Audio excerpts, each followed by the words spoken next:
Aujourd'hui, je vais donner une perspective biblique sur les événements actuels qui se déroulent en Israël. Pourquoi est-il important de garder un œil sur Israël ? Premièrement, parce que la Bible est un livre sur Israël.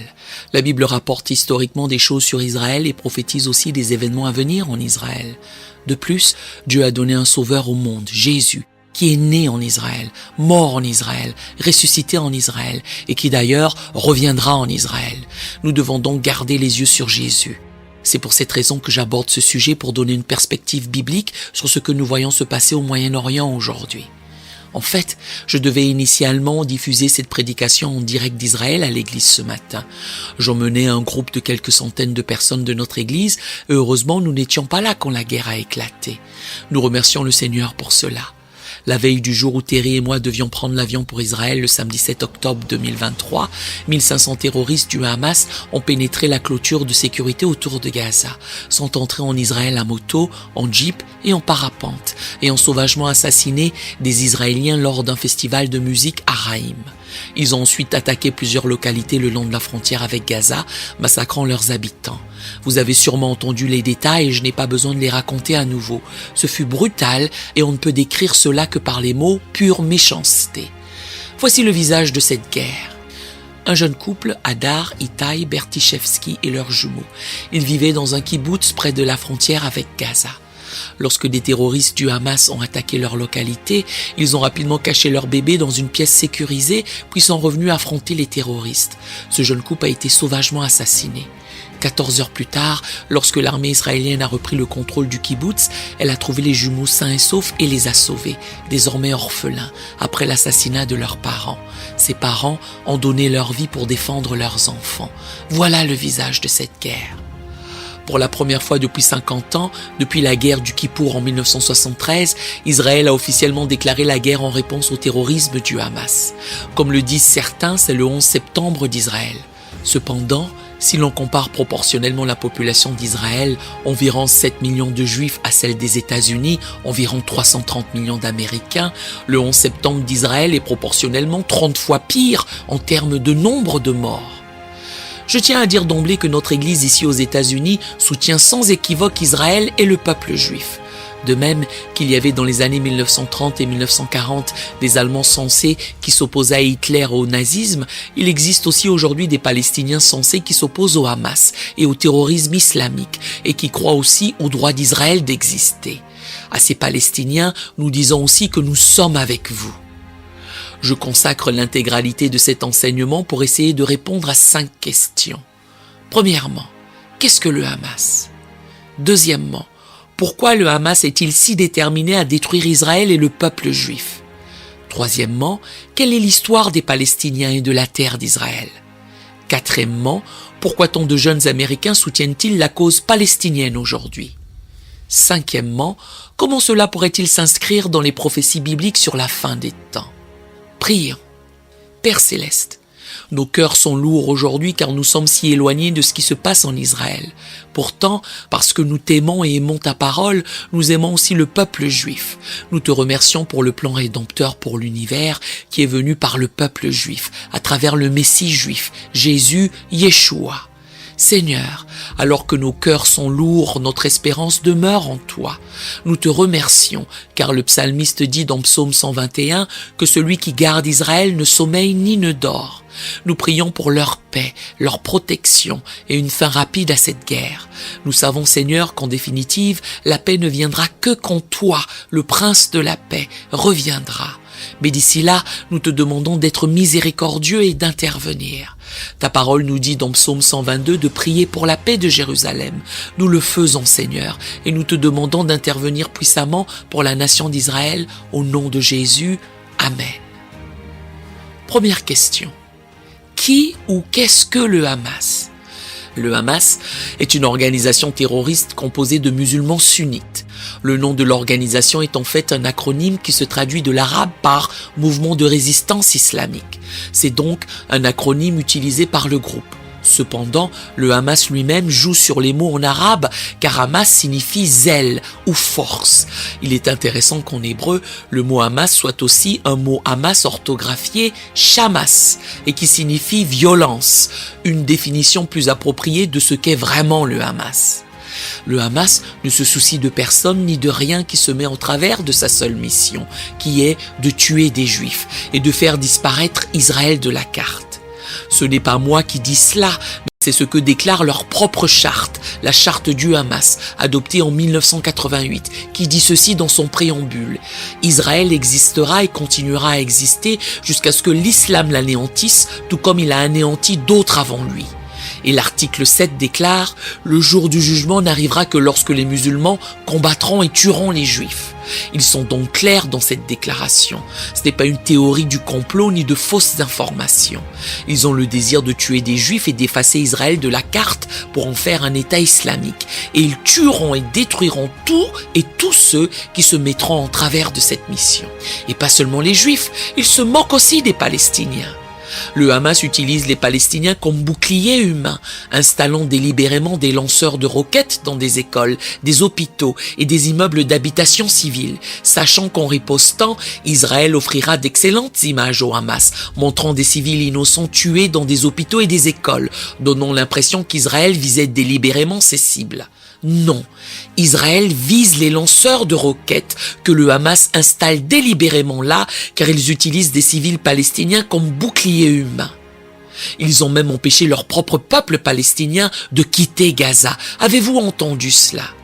D'ailleurs, quelle nation largue des tracts dans la langue de ce peuple pour les prévenir à l'avance ? Sortez, nous arrivons pour les méchants. C'est ce qu'Israël a fait, larguant des tracts du ciel en arabe, prévenant les civils palestiniens de quitter le nord de Gaza pour le sud, parce qu'il s'apprêta à entrer à Gaza pour détruire le Hamas, en commençant par le nord. Nous vous prévenons à l'avance. Savez-vous ce que font les terroristes ? Les terroristes du Hamas ont empêché 170 000 Palestiniens de quitter Gaza par solidarité. Restez avec nous, nous vous forçons à rester ici et à vous tenir avec nous. Ils s'en moquent, ils ne s'en soucient même pas. Lors de ce concert à Haïm, il y avait principalement des Juifs mais aussi des Arabes israéliens qui ont été tués. En Israël, il n'y a pas que des Juifs, il y a aussi des citoyens arabes israéliens, musulmans ou chrétiens. Je viens de parler à l'un d'eux, mon chauffeur de bus arabe israélien lors de nos voyages en Israël depuis 25 ans. Il s'appelle Munir Seyag, il est arabe chrétien, converti il y a 10-15 ans et vit actuellement à Nazareth. Il vit et travaille en Israël et coexiste pacifiquement avec les Juifs. Il y avait des Arabes israéliens à ce concert, le Hamas s'en moquait, il les a tués aussi. Ils ne font pas de distinction, ils tueront des Juifs, des Palestiniens, n'importe qui sur leur route dans leur mission de tuer des Juifs et d'effacer Israël de la carte, car le Hamas est une idéologie démoniaque et maléfique, et ils feront tout pour faire avancer leur agenda, quel qu'en soit le prix. Permettez-moi de résumer brièvement l'histoire du Hamas. En 1987, le Hamas a été fondé à Gaza par le cheikh Ahmed Yassine, un dignitaire religieux palestinien, comme une ramification des frères musulmans égyptiens. En 1988, le Hamas a publié sa charte appelant à la destruction d'Israël et à la création d'un État islamique à sa place. Je vous en ai lu et cité quelques extraits. En 1991, sa branche militaire, les brigades Ezzedine al-Qassam, a été créée. En 1993, le Hamas a commencé les attentats suicides en Israël juste avant les accords d'Oslo. Ces accords visaient à apporter une certaine paix entre Israël et les Palestiniens, mais le Hamas s'y est opposé, trouvant l'autorité palestinienne trop laïque. Le Hamas est plus violent. Les accords d'Oslo ont donné à l'autorité palestinienne une autonomie et une autorité limitée à Gaza et en Cisjordanie. Ainsi, en 1997, le Hamas a été désigné organisation terroriste par les États-Unis et des dizaines d'autres pays, en réponse à l'utilisation par le groupe d'explosifs et de roquettes soutenus par l'Iran, ainsi que des attentats suicides et des enlèvements pour cibler Israël. En 2000, ils ont commencé leur mortelle intifada. Le deuxième intifada, un mot arabe signifiant soulèvement, une intifada meurtrière des Palestiniens contre les Israéliens. C'est là que vous avez commencé à voir le gouvernement israélien ériger une clôture pour se protéger. En 2005, Israël a évacué toutes ses troupes et colons de Gaza et construit une clôture de sécurité autour de Gaza même pour sa sécurité nationale. En 2006, le Hamas a remporté une victoire surprise aux élections législatives palestiniennes, puis a pris le contrôle total de Gaza, renversant les forces loyales au président de l'autorité palestinienne, Mahmoud Abbas. En conséquence, une grande partie de la communauté internationale a coupé l'aide à Gaza, refusant de financer un territoire parrainé par des terroristes. Quand on commence à voir toute la souffrance du peuple palestinien, Israël est souvent blâmé pour cela. Pourtant, Israël a fourni jusqu'aujourd'hui de l'électricité, des aides humanitaires, de la nourriture, autorisant les habitants de Gaza à venir travailler sur le sol israélien. La communauté internationale a réalisé qu'on ne peut continuer à financer un territoire dirigé par une organisation terroriste, du moins pas au même niveau. Et puis bien sûr, le 7 octobre 2023, des terroristes du Hamas ont pénétré la clôture de sécurité autour de Gaza. 1500 terroristes sont entrés en Israël et ont attaqué, massacré et enlevé des Juifs, le pire massacre de Juifs depuis l'Holocauste. Mesdames et messieurs, le peuple palestinien à Gaza n'a personne d'autre à blâmer que le Hamas pour ses conditions de vie difficiles, son isolement et maintenant la guerre défensive qu'Israël mène dans cette région. Le Hamas est responsable des mauvaises conditions que vivent les Palestiniens dans le territoire de Gaza. Ces manifestants aux États-Unis qui brandissent des pancartes « Libérer la Palestine » devraient plutôt écrire « Libérer la Palestine du Hamas ». Le Hamas est responsable de leur souffrance. En 2006, quand le Hamas est arrivé au pouvoir via les élections, au lieu d'utiliser les finances accumulées pour aider à construire des infrastructures à Gaza, à apporter une aide humanitaire, construire des usines, ils ont pris ces fonds pour construire des centaines de tunnels souterrains et accumuler des munitions pour cibler Israël. Ils ont utilisé toutes leurs ressources pour détruire Israël plutôt que d'améliorer les conditions du peuple palestinien qu'ils sont censés représenter. Deuxième question. Pourquoi le Hamas est-il si déterminé à détruire Israël et le peuple juif? Il y a des réponses idéologiques, politiques et même religieuses, mais je vais vous donner la réponse spirituelle, biblique. Pourquoi le Hamas est-il si déterminé à détruire le peuple juif et à effacer Israël de la carte? On peut remonter à l'animosité dans le livre de la Genèse. Abraham eut un fils de l'alliance, Isaac, mais dans un moment de faiblesse, il coucha avec Agar, une esclave égyptienne. Ce n'était pas la volonté de Dieu. Un fils naquit, Ismaël.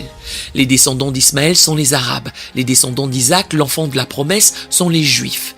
Il y a une animosité entre les enfants d'Ismaël et d'Isaac depuis la Genèse, par jalousie de la promesse. Plus précisément, la rage, l'animosité, la haine du Hamas et autres comme eux envers les Juifs est claire et simple. Elle est incitée par Satan lui-même, car l'antisémitisme est du satanisme. La haine des Juifs est quelque chose que Satan excite chez les individus, les nations et les groupes. Et pourquoi? Écoutez Apocalypse 12, verset 4. Le dragon se tint devant la femme qui allait enfanter afin de dévorer son enfant lorsqu'elle aurait enfanté. Le dragon est Satan, la femme est Israël, l'enfant est le fils de la promesse, c'est Jésus. Satan s'est toujours opposé au plan rédempteur de Dieu. Il a tout fait pour contrecarrer et ruiner de toutes les manières possibles le plan rédempteur de Dieu, qui s'est révélé à travers une nation particulière. C'est ainsi que Dieu a choisi de procéder. L'humanité dans son état de péché avait besoin d'un sauveur pour nous secourir tous. Dans sa providence, Dieu a choisi un seul individu, Abraham, qui deviendrait Abraham. Abraham n'était pas juif, il n'y avait pas encore de peuple juif en ce temps-là. Abraham vivait dans ce qui est aujourd'hui l'Irak. Et Dieu a appelé cet homme, l'a désigné pour venir dans une terre que Dieu lui donnerait, à lui et à ses descendants, afin qu'à travers la postérité de cet homme naisse un peuple, la nation d'Israël, le peuple juif, et qu'ultimement vienne de ce peuple un Messie juif, qui serait le sauveur, non seulement des Juifs, mais du monde entier. Car Dieu a tant aimé le monde qu'il a donné son Fils unique afin que quiconque croit en lui ne périsse point, mais qu'il ait la vie éternelle. Et Satan est le plan rédempteur de Dieu. Et parce que le plan rédempteur de Dieu était centré sur Israël, où le Sauveur est né, est mort, est ressuscité, d'où il est monté au ciel et d'où il reviendra, Satan fait tout ce qu'il peut pour attirer la haine et l'animosité du monde contre cet endroit, car il représente l'alliance rédemptrice de Dieu. Depuis le commencement, Satan a inspiré les nations, les peuples, les groupes à haïr les Juifs, parce qu'ils représentent le plan rédempteur ultime de Dieu.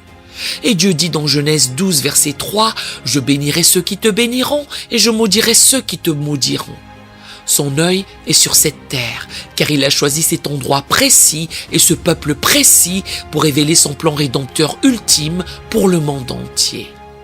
Alors, si un jour vous vous êtes demandé pourquoi il y avait autant de haine envers les Juifs, pourquoi toute cette agitation autour d'un petit pays plus petit que le New Jersey, c'est de là que ça vient. L'antisémitisme est du satanisme. C'est une guerre spirituelle que nous voyons se dérouler.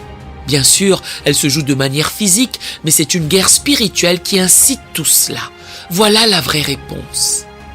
Maintenant, je vous dirai que la réponse populaire, le récit commun que vous entendez pour expliquer pourquoi le Hamas a attaqué Israël et pourquoi de nombreux Palestiniens soutiennent ce qu'a fait le Hamas, c'est parce qu'ils croient qu'Israël et le peuple juif occupent une terre qui appartient au peuple palestinien. Donc souvent, vous entendrez surtout parmi les manifestants pro-palestiniens et antisémites qu'Israël sont les occupants, les colonialistes et qu'ils essaient de récupérer leurs terres. Pour beaucoup aujourd'hui, ce conflit est vraiment basé sur le droit illégitime d'Israël à cette terre et que le Hamas essaie de la reprendre pour son peuple et pour la cause islamique. Ce qui nous amène à la troisième question. Quelle est l'histoire des Palestiniens et de la terre d'Israël ? Permettez-moi de préciser dès le début, en répondant à cette troisième question, que les Juifs ne sont pas des occupants. Si vous connaissez un peu l'histoire, les Juifs sont le peuple indigène de cette terre. Ils y vivaient 2100 ans avant que quiconque ne soit appelé Palestinien. Ils y étaient 2600 ans avant que l'islam existe. Pour ceux qui ne veulent pas croire la Bible comme preuve historique que les Juifs y vivaient des milliers d'années avant qu'il y ait des Palestiniens, des milliers d'années avant l'islam, regardez au moins les preuves archéologiques. Une stèle égyptienne du XIIIe siècle avant Jésus-Christ parle d'Israël par son nom comme étant un pays. Une stèle cananéenne du IXe siècle avant Jésus-Christ mentionne le roi David comme le roi du pays d'Israël. Donc, si vous ne croyez pas la Bible, regardez les preuves archéologiques. Il est documenté depuis des milliers d'années que les Juifs vivaient dans cette terre que Dieu leur avait donnée. Mais voici ce qui s'est passé et pourquoi d'autres prétendent que c'est leur terre.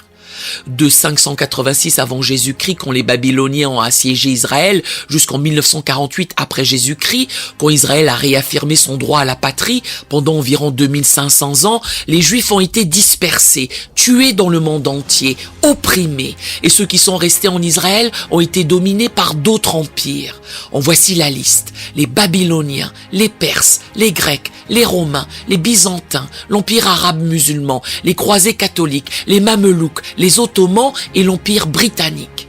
À cause de tous ces empires qui sont venus prendre le contrôle de la terre après la dispersion et les persécutions des Juifs, il n'est pas étonnant que chacun dise « Non, c'est ma terre ». Nous devons regarder l'histoire et réaliser que les Juifs étaient là avant tout cela. Alors, d'où vient le peuple palestinien? D'où vient ce mot? En 135 après Jésus-Christ.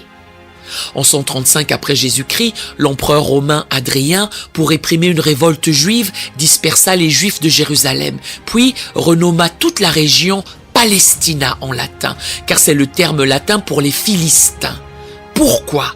Parce que les Philistins étaient les ennemis perpétuels des Juifs. Hadrien, pour déshonorer le peuple juif après leur révolte contre l'Empire romain qu'il avait maté, décida de retirer le nom d'Israël à leur terre et de l'appeler Palestina, d'après les Philistins, pour les vilipender. 235 après Jésus-Christ, quand Hadrien prit cette décision jusqu'en 1948, quand les Juifs reprirent leur terre et lui redonnèrent son nom légitime, de 135 après Jésus-Christ à 1947, ce fut appelé Palestine, car Hadrien l'avait renommé ainsi. Donc, les Arabes vivant dans cette terre furent connus comme Palestiniens. Mais notez ceci, les Juifs aussi étaient appelés Palestiniens jusqu'en 1948. Si vous naissiez en Israël, disons en 1947, même si vous étiez juif ou arabe, votre certificat de naissance disait palestinien, car vous viviez dans une terre qu'Hadrien avait renommée en 135 après Jésus-Christ. Donc, le peuple arabe de cette région est maintenant connu comme palestinien, provenant du faux nom donné à la région par Hadrien en l'honneur des Philistins et en opposition aux Juifs. Voilà d'où vient le nom. Mais écoutez, Dieu dit dans Genèse 15, verset 18, le jour même où l'Éternel fit alliance avec Abraham, il dit « Je donne ce pays à ta postérité, à savoir aux enfants de la promesse, Isaac et Jacob. Je donne ce pays à ta postérité depuis le fleuve d'Égypte jusqu'au grand fleuve, au fleuve d'Euphrate. » Dieu a donné le titre de propriété de cette terre au peuple juif dans Genèse 15, verset 18, il y a 4000 ans. Laissez-moi vous montrer une carte pour vous orienter par rapport à Genèse 15, verset 18. Voici une carte du Moyen-Orient. Nous venons de lire que dans Genèse 15, verset 18, Dieu a donné aux Juifs une terre allant du Nil à l'Euphrate, environ 300 000 km². C'est ce que Dieu avait à l'origine prévu pour les Juifs, du Nil en Égypte à l'Euphrate en Irak et Syrie. Israël n'avait jamais occupé autant de terre, même si Dieu la leur avait donné dans Genèse 15, verset 18. Le plus grand territoire fut sous le roi David, qui s'étendait au nord jusqu'en Turquie actuelle. C'est le plus grand territoire qu'Israël ait jamais occupé. Plus récemment, pendant la guerre mondiale, l'Empire ottoman occupait ces terres. Quand la Grande-Bretagne aida à vaincre l'Empire ottoman, elle prit ce territoire qui faisait partie de son mandat britannique. En 1917, dans la déclaration Balfour, la Grande-Bretagne reconnut que les Juifs avaient été dispersés, disséminés et tués dans le monde entier et qu'ils devaient pouvoir revenir dans leur patrie. Tout le monde savait que c'était le territoire juif depuis 4000 ans. Donc, en 1917, ils décidèrent que la patrie juive devrait être ceci, selon la déclaration Balfour. Mais en 1922, la famille Hussein objecta. Ils dirent « Pourquoi donner autant de terres aux Juifs et nous alors ?» Alors, en 1922, pour apaiser la famille Hussein, Winston Churchill, qui était secrétaire d'État sur les colonies britanniques, il n'était pas encore Premier ministre, a pris un crayon et a amputé une partie du territoire promis aux Juifs dans la déclaration Balfour. Et cela devint la Transjordanie, la Jordanie actuelle. Ce fut donné à la famille Hussein. Ce qui restait en vert fut déclaré patrie juive. Encore une fois, notez que la Jordanie actuelle n'a jamais été partie de ce que Dieu avait initialement promis aux Juifs dans Genèse 15, verset 18. La Jordanie a été créée par les Britanniques en 1922 pour apaiser les Arabes. Ce qui restait du mandat britannique en 1947, c'était cela, et l'ONU vota le plan de partage donnant environ la moitié aux Arabes, l'autre moitié aux Juifs. Mais le lendemain, en 1948, les nations arabes attaquèrent pour tout prendre. Miraculeusement, en 1948, Israël repoussa les envahisseurs arabes et acquit son indépendance. Mais au lieu d'accepter le plan de partage de l'ONU, les nations arabes attaquèrent à nouveau Israël en 1967. Encore une fois, Israël repoussa miraculeusement les envahisseurs et conquit la Judée, la Samarie et Jérusalem dans ce conflit défensif. Ainsi, le territoire actuel d'Israël n'est plus que 20% de ce que Dieu leur avait originellement promis dans Genèse 15, verset 18. 20% seulement. La majorité du mandat britannique est devenue la Jordanie en 1922. Donc, les Palestiniens prétendent qu'Israël occupe leur terre. C'est absurde historiquement et bibliquement. En conclusion, en tant que chrétiens, nous devons défendre et soutenir le droit d'Israël à exister et à se défendre sur sa terre ancestrale. Nous devons réaliser que l'animosité envers Israël est inspirée par les ténèbres et nous devons prier pour la paix de Jérusalem. Mais une paix vraie et juste, pas une fausse paix qui viendrait aux dépens de la sécurité et de la survie d'Israël. Prions pour que le voile soit retiré des yeux des nations et qu'elles reconnaissent le droit légitime d'Israël sur sa terre ancestrale. Ainsi, en 1922, Winston Churchill, secrétaire d'État aux colonies de Grande-Bretagne, a pris un crayon sur une carte et a tracé une ligne le long du Jourdain, ici, et arbitrairement, pour apaiser la famille Hussein, a modifié la promesse de la déclaration Balfour. Il a tracé une ligne en disant « Le côté est s'appellera Transjordanie de l'autre côté du Jourdain et le côté ouest restera la Palestine, jusqu'en 1948. » La famille Hussein d'ailleurs contrôle encore ce territoire qui fut définitivement nommé Jordanie en 1946. Le roi Abdallah fait partie de la famille Hussein, son nom complet est le roi Abdallah II bin al-Hussein. Donc la Jordanie à l'est et Israël à l'ouest, qui en 1948, quand l'ONU reconnut la patrie juive, reprit son territoire le 15 mai 1948. Ce n'est qu'une fraction de ce que Dieu avait promis à l'origine. Voilà ce que Dieu avait promis, et voilà ce qu'ils ont fini par avoir, les frontières changeant avec les différentes guerres. Je ne vais pas entrer dans les détails, je voulais juste vous donner les grandes lignes. C'est pourquoi je veux que vous compreniez. Historiquement, les Juifs ne sont pas des colonialistes. Ce n'est pas une colonie d'une quelconque nation à qui ils paieraient des impôts. Ils sont le peuple indigène vivant sur cette terre. Et pas seulement parce que la Grande-Bretagne leur a dit qu'ils pouvaient avoir le côté ouest du Jourdain, mais parce que Dieu leur a attribué ce territoire et bien plus dans Genèse 15. Quatrième question. Pourquoi tant de jeunes Américains soutiennent-ils la cause palestinienne aujourd'hui? Jeunes, écoutez. Il faut que vous appreniez quelque chose. Je vais vous encourager d'abord, puis vous sermonner ensuite. L'encouragement. Cette génération de jeunes se soucie des causes humanitaires, des opprimés, des sans-voix, et c'est louable. Ne cessez jamais de vous soucier des désavantagés. Votre compassion vous pousse à embrasser certaines causes avec passion, à vouloir en finir avec la traite sexuelle, la faim dans le monde, protéger l'environnement. Votre compassion est nécessaire. Mais le défi est de savoir pourquoi vous soutenez telle cause et d'avoir les faits justes. Parfois, vous embarquez trop vite dans la dernière cause à la mode sans même savoir pourquoi, et vous ne pouvez même pas la défendre intellectuellement, ce qui vous fait paraître ridicule. La plupart des jeunes et même des adultes ne connaissent pas l'histoire d'Israël que je viens de partager. Ainsi, les jeunes croient le faux récit des Juifs occupants et colonialistes. Un peu de compassion pour les Palestiniens, absolument. Mais n'oubliez pas ce qui s'est passé le 7 octobre 2023 et cessez d'accuser Israël d'être le méchant. Il y a 22 États arabes, 52 États musulmans et il y a un seul État juif. Qui est le tyran ? Je ne défends pas tout ce qu'Israël a fait depuis 1948 en reprenant sa patrie. Cela s'est fait dans la douleur, la guerre, ce fut chaotique et malheureusement, des familles palestiniennes ont été déplacées, créant de l'animosité qui perdure aujourd'hui.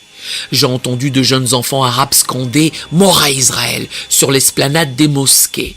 On leur apprend à haïr les juifs et cela perdurera jusqu'à ce que quelqu'un se dise « C'est l'œuvre de l'ennemi, c'est diabolique ». Écoutez-moi bien.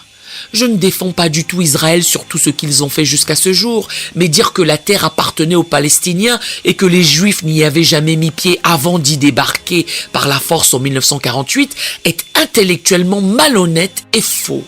Et autre chose, jeunes gens, je n'ai pas encore fini.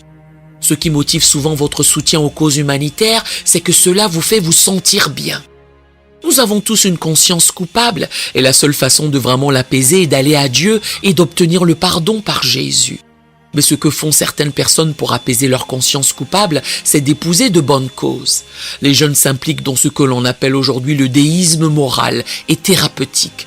C'est quoi ce truc ? Eh bien, en 2005, un professeur de Harvard qui enseigne maintenant à Notre-Dame, le docteur Christian Smith, a inventé ce terme pour décrire la génération de jeunes adultes qui font un dieu des causes humanitaires.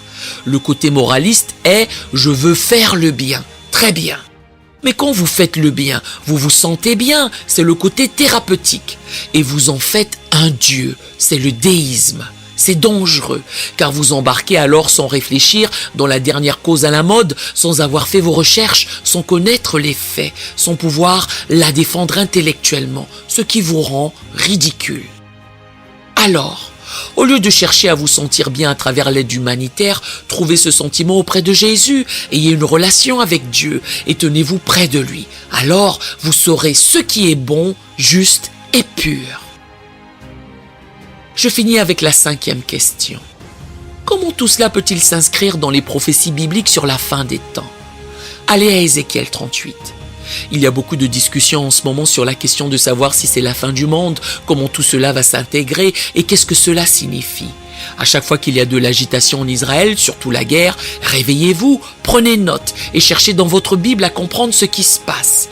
Dans Ézéchiel 38, versets 1 à 6, je lirai les 6 premiers versets, puis donnerai mon avis sur le lien avec les événements actuels. Ézéchiel 38, versets 1 à 6. La parole de l'Éternel me fut adressée en ces mots. « Fils de l'homme, tourne ta face vers Gog, au pays de Magog, vers le prince de Roche, de Méshach et de Tubal, et prophétise contre lui. » Soulignez dans votre Bible Gog, c'est un titre, prince ou seigneur en minuscule. Le prince de Magog, sur certaines villes, Roche, de Méshach et de Tubal. Dieu dit à Ézéchiel de prophétiser contre lui. Verset 3. Tu diras, ainsi parle le Seigneur l'Éternel. Voici j'en veux à toi, Gog, prince de Roche, de Méshech et de Tubal. Je t'entraînerai et je mettrai une boucle à tes mâchoires. Je te ferai sortir, toi et toute ton armée, chevaux et cavaliers, tous vêtus magnifiquement, troupes nombreuses portant le grand et le petit bouclier, tous maniant l'épée, et avec eux ceux de Perse, d'Éthiopie et de Put, tous portant le bouclier et le casque, Gomer et toutes ses troupes, la maison de Togarma à l'extrémité du septentrion, et toutes ses troupes, peuple nombreux qui sont avec toi. Ézéchiel dit que ces nations forment une confédération, avançant du nord vers Israël pour l'attaquer. Est-ce que ce que nous voyons aujourd'hui accomplit Ézéchiel 38 ? Oui et non. D'abord, il parle de Gog, prince de cette région appelée Magog. Les historiens de l'Antiquité, Tacite, Plénie, Joseph, ont tous dit que Magog était le pays de Scythe, au nord de la Caspienne et de la mer Noire, la Russie. C'est une prophétie sur la Russie. 5 nations s'allieront à la Russie contre Israël. La première sur la liste au verset 5 est la Perse. L'Iran s'appelait la Perse jusqu'en 1935. L'Iran était un allié des USA et d'Israël. Le Shah d'Iran vendait du pétrole à Israël. Mais tout a changé en 1979 lorsque les musulmans chiites ont commencé à influencer l'ensemble du pays et donc à inspirer le Hamas et le Hezbollah. Le Hamas est entièrement financé et aidé par l'Iran. Il n'y a pas de doute. D'ailleurs, le Hamas lui-même a dit que l'Iran était derrière l'attaque du 7 octobre. Le Hezbollah ainsi que l'Iran lui-même ont déclaré la même chose. Pourquoi notre gouvernement ne peut pas le dire alors qu'il a cru la collusion russe sans preuve me dépasse? Cependant, j'ajouterai que le président Biden et le secrétaire d'État Blinken ont fait de très fortes déclarations pour défendre Israël et j'en suis très reconnaissant. Le secrétaire d'État est juif, cela aide à se soucier du peuple juif. Ils ont fait de fortes déclarations, mais on voit une confédération russo-iranienne comme jamais auparavant, qu'Ézéchiel a prophétisé il y a des milliers d'années. Est-ce que c'est ce que nous voyons? Oui et non. Cette bataille vient du sud, pas du nord, comme le dit Ézéchiel. Ézéchiel dit aussi que personne ne vient à l'aide d'Israël. Or, nous sommes venus à leur aide. D'autres pays leur sont venus en aide aussi, avec le porte-avions USS Gerald Ford en Méditerranée orientale prêt à aider. Nous avons déjà livré des munitions stockées en Israël pour le dôme de fer. Donc, nous sommes impliqués, contrairement à Ézéchiel 38. Mais voici comment cela pourrait être l'accomplissement d'Ézéchiel 38. Si l'Iran s'implique en disant au Hezbollah au nord de se battre, ils ont déjà tiré quelques roquettes. Si la Russie envoie des troupes, alors ce pourrait être Ézéchiel 38. Mais attendez, nous aidons toujours Israël. La prophétie dit que personne ne viendra au secours d'Israël. Voici le scénario où les États-Unis pourraient se retirer. Pour l'instant, nous défendons fermement Israël, mais l'ONU refuse de reconnaître le Hamas comme terroriste et fait pression sur Israël de se calmer. Certains dans notre gouvernement commencent à dire à Israël de faire attention, de ne pas être trop dur. Si d'autres, y compris nous, pensent qu'Israël est trop dur, nous pourrions nous retirer et ne plus soutenir Israël. Et voici des scénarios encore plus inquiétants, à cause de notre implication en Ukraine, et peut-être bientôt à Taïwan. Et avec des terroristes traversant notre frontière sud, nous pourrions devoir nous battre chez nous et être étirés trop finement, ce qui pourrait nous faire lâcher Israël en disant que nous avons nos propres batailles à mener. Si cela s'aligne, ce pourrait être Ézéchiel 38, et entre 38 et 39 aura lieu l'enlèvement de l'Église. Donc, soyez toujours prêts. Jésus a dit, « Levez la tête, votre délivrance approche. » Luc 21, verset 28. Jésus revient, alors mettez votre cœur et votre vie en règle avec lui. Et priez pour Israël, pour les civils palestiniens, et pour que le prince de la paix revienne régner lui-même. Amen. Merci Père pour ta parole. Merci parce que nos yeux sont levés vers toi et nous n'avons pas à craindre. Nous pouvons te faire confiance car nous savons que tu reviens bientôt. En attendant, fais cesser cette guerre rapidement. Nous prions pour la paix de Jérusalem et pour les civils palestiniens opposés au Hamas qui croient au droit d'Israël d'exister. Nous prions pour les familles endeuillées, pour les troupes israéliennes, pour que de nombreux juifs et musulmans connaissent Jésus comme Seigneur et Sauveur. Tourne leur cœur vers toi jusqu'à ton retour. Aide-nous à garder nos cœurs, sachant que tu es notre roi qui vient bientôt. C'est au nom de Jésus que nous prions. Amen. Nous aimerions vous donner l'opportunité de faire de Jésus le Seigneur de votre vie. Voulez-vous bien prier avec moi? Dites Seigneur Jésus, je me repens de mes péchés. Viens dans mon cœur. Je fais de toi mon Seigneur et Sauveur. Et merci Seigneur pour le baptême du Saint-Esprit en moi. Dans le nom de Jésus. Par cette simple prière, nous croyons que le Saint-Esprit vous conduit sur le chemin de la nouvelle naissance. Allez dans une bonne église dont le fondement est la parole de Dieu, passez par les eaux du baptême et donnez à Dieu la première place. Nous espérons de tout cœur que ce message vous encouragera. Si vous connaissez quelqu'un qui puisse être encouragé, s'il vous plaît, envoyez-le lui pour nous aider à atteindre plus de gens et à propager l'évangile. Édifions le corps de Christ ensemble. Appuyez sur la cloche des notifications et merci infiniment de nous soutenir en vous abonnant à notre chaîne. N'hésitez pas à laisser vos requêtes de prière dans la section des commentaires. Sachez que même si vous ne voyez pas de réponse à votre requête, que ce soit sur YouTube, email, Facebook ou sur Messenger, nous avons prié pour vous. Nous invitons humblement le corps de Christ à soutenir chaque requête en écrivant une prière dans la section commentaires. Tenez-vous ferme dans la foi avec nous pendant que nous prions. Que la grâce et la paix du Seigneur Jésus-Christ soient avec vous tous et qu'il vous bénisse merveilleusement.